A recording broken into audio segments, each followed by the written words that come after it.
ವೀಕ್ಷಕರಿಗೆಲ್ಲ ನಮಸ್ಕಾರ. Welcome to my YouTube channel. Zee Kannada ವಾಹಿನಿಯಲ್ಲಿ ಪ್ರಸಾರವಾಗ್ತಿರುವಂತಹ ಕರ್ಣ ಧಾರಾವಾಹಿ ಬಗ್ಗೆ ಗೊತ್ತೇ ಇದೆ. ಇನ್ನು ಕರ್ಣ ಧಾರಾವಾಹಿಯಲ್ಲಿ ಪ್ರಮುಖ ಪಾತ್ರದಲ್ಲಿ ನಮ್ರತಾ ಗೌಡ, ಭವ್ಯ ಗೌಡ ಮತ್ತು ಕಿರಣ್ ರಾಜ್ ಕಾಣಿಸಿಕೊಳ್ತಾ ಇದ್ದಾರೆ. ಕರ್ಣ ಧಾರಾವಾಹಿಯ ಇವತ್ತಿನ ಸಂಚಿಕೆಯಲ್ಲಿ ಏನಾಗುತ್ತೆ ಅಂತ ಈ ವಿಡಿಯೋ ಮೂಲಕ ತಿಳಿಸ್ತೀನಿ. ವಿಡಿಯೋನ ಸ್ಕಿಪ್ ಮಾಡದೆ ಕೊನೆವರೆಗೂ ನೋಡಿ. ಇನ್ನು ವರಮಹಾಲಕ್ಷ್ಮಿ ಹಬ್ಬಕ್ಕೆ ಕರ್ಣ ಧಾರಾವಾಹಿಯಲ್ಲಿ ಲಕ್ಷ್ಮಿ ಅಜ್ಜಿ ಶಾಂತಿ ಅಜ್ಜಿನ ಇನ್ವೈಟ್ ಮಾಡಿರ್ತಾರೆ. ಹಾಗೆಯೇ ಮೊಮ್ಮಕ್ಕಳನ್ನು ಕರ್ಕೊಂಡು ಬಾ ಅಂತ ಹೇಳಿರ್ತಾರೆ. ನಿತ್ಯ ನನಗೆ ಬರೋದಕ್ಕೆ ಇಷ್ಟ ಇಲ್ಲ ಅಂತ ಹೇಳ್ತಾರೆ. ಇನ್ನು ನಿಧಿ ಕರ್ಣನ ಮನೆ ಅಂತಿದ್ದಾಗಲೇ ನಾನು ಬರ್ತೀನಿ ಅಜ್ಜಿ ಅಂತ ಹಠವನ್ನು ಮಾಡಿಕೊಂಡು ಹೊರಡ್ತಾರೆ ಅಂತಲೇ ಹೇಳ್ಬೋದು. ಶಾಂತಿ ಮತ್ತು ನಿಧಿ ಕರ್ಣನ ಮನೆಗೆ ಎಂಟ್ರಿನ ಕೊಡ್ತಾರೆ. ಇನ್ನು ಈ ಮನೆಗೆ ಮೊದಲನೇ ಬಾರಿ ಬರ್ತಾ ಇದ್ದೀನಿ ಅಂತ ಹೇಳಿ ತಮಗೆ ತಾವೇ ಸೇರನ್ನ ಒದ್ದು ನಿಧಿ ಎಂಟ್ರಿಯನ್ನು ಕೊಡ್ತಾರೆ ಕರ್ಣನ ಮನೆಗೆ. ಕರ್ಣನಿಂದ ನಿಧಿಯನ್ನು ದೂರ ಮಾಡಬೇಕು ಅಂತ ನಯನತಾರ ಒಂದು ಪ್ಲ್ಯಾನ್ ಕೂಡ ಮಾಡಿದ್ದಾರೆ. ಅದೇನಪ್ಪ ಅಂದರೆ ನಿಧಿ ಕರ್ಣನ ಮನೆಗೆ ಬರೋದು ಖಚಿತ ಅಂತ ನಯನತಾರೆಗೆ ಈಗಾಗಲೇ ತಿಳಿದಿದೆ.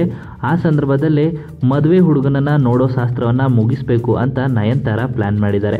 ಹೌದು, ನಿಧಿಗೆ ಗಂಡು ನೋಡುವ ಶಾಸ್ತ್ರವನ್ನು ಈಗಲೇ ಮಾಡಿದರೆ ಕರ್ಣನಿಂದ ದೂರ ಮಾಡಬಹುದು ಅನ್ನೋ ಪ್ರಯತ್ನದಲ್ಲಿ ನಯನತಾರ ಇದ್ದಾರೆ. ಇನ್ನು ಈ ವಿಷಯವನ್ನು ಶಾಂತಿ ಅಜ್ಜಿಯ ಮುಂದೆ ಪ್ರಸ್ತಾಪ ಮಾಡಿ ಶಾಂತಿ ಅಜ್ಜಿಯು ಕೂಡ ಒಪ್ಕೊಳ್ಳುವ ಹಾಗೆ ಮಾಡಿದ್ದಾರೆ ನಯನತಾರ. ಇನ್ನು ಕರ್ಣನ ಮನೆಯಲ್ಲೇ ನಿಧಿ ಮದುವೆಯ ಮಾತುಕತೆಯನ್ನು ಶುರು ಮಾಡ್ತಾರೆ. ಇವಳೇ ನೋಡಿ, ನೀವು ನೋಡಬೇಕಾಗಿರೋ ಹುಡುಗಿ ನಿಮ್ಮಂತೆ ಡಾಕ್ಟರ್ ಆಗಬೇಕು ಅಂತ ಅಂದ್ಕೊಂಡಿದ್ದಾಳೆ ಅಂತಲೂ ಕೂಡ ಪರಿಚಯನ ಮಾಡಿಕೊಡ್ತಾರೆ ನಯನತಾರ ಅವರು. ನಿಧಿಗೆ ಗೊತ್ತಿಲ್ಲದೇ ಹುಡುಗನ ನೋಡೋ ಶಾಸ್ತ್ರ ಮಾಡ್ತಿದ್ದಾರೆ. ಈ ವಿಷಯವನ್ನು ಕೇಳಿ ಶಾಕ್ ಆಗ್ತಾರೆ ನಿಧಿ ಅಂತಲೇ ಹೇಳ್ಬೋದು ಇಲ್ಲಿ. ಇನ್ನು ಅಜ್ಜಿಗೆ ಮಾತು ಕೊಟ್ಟಿರೋ ಕಾರಣದಿಂದಾಗಿನೂ ನಿಧಿ ಅವರು ನನಗೆ ಈ ಮದುವೆ ಒಪ್ಪಿಗೆ ಇದೆ ಅಂತ ಒಂದು ಟ್ವಿಸ್ಟ್ನ ಕೊಡ್ತಾರೆ. ಅದೇನಪ್ಪ ಅಂದರೆ, ನಾನು ಮದುವೆಯಾಗಿ ಹೋಗ್ಬಿಟ್ರೆ ಅಜ್ಜಿ ಒಬ್ಬಳೇ ಆಗಿಬಿಡ್ತಾಳೆ, ಅದಕ್ಕೆ ನೀವು ಕೆಲಸ ಬಿಟ್ಟು ಬನ್ನಿ, ನೀವು ಎಲ್ಲರೂ ಒಟ್ಟಿಗೆ ಇಲ್ಲೇ ಇರ್ಬೋದು ಅಂತ ನಿಧಿ ಹೇಳ್ತಾರೆ. ಈ ಮಾತನ್ನು ಕೇಳಿದಂಥ ಹೊಸ ಮದುವೆ ಗಂಡು ನಿಧಿ ಮೇಲೆ ಕೈ ಮಾಡೋದಕ್ಕೆ ಮುಂದಾಗ್ತಾನೆ. ನಿಧಿ ಮೇಲೆ ಕೈ ಮಾಡಲು ಹೋದಂಥ ಆತನನ್ನು ಕರ್ಣ ತಡಿತಾನೆ.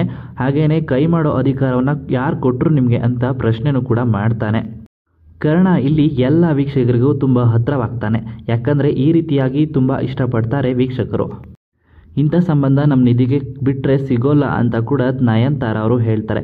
ಇಂಥ ಸಂಬಂಧ ಎಷ್ಟೇ ಹುಡುಕಿದ್ರು ಯಾರಿಗೂ ಬೇಡ ಅಂತ ಕರ್ಣ ಟಾಂಗ್ನ ಕೊಡ್ತಾನೆ ಇಲ್ಲಿ. ಇನ್ನು ಕರ್ಣನನ್ನು ನೋಡಿಕೊಂಡೇ ಕರ್ಣನ ತಂದೆ ಇನ್ನು ಈ ನಿಧಿ ಮದುವೆನ ಒಪ್ಕೊಳ್ಳೇಬೇಕು ಅಂತ ಹೇಳ್ತಾರೆ. ಆದರೆ ನಿಧಿ ಲೈಫಲ್ಲಿ ಏನು ಮಾಡಬೇಕು ಅನ್ನೋ ಅಧಿಕಾರ ನಿಮಗಿಲ್ಲ, ಈ ಮದುವೆನ ಒಪ್ಕೊಳ್ಳೋದು ಬಿಡೋದು ಅವರಷ್ಟ.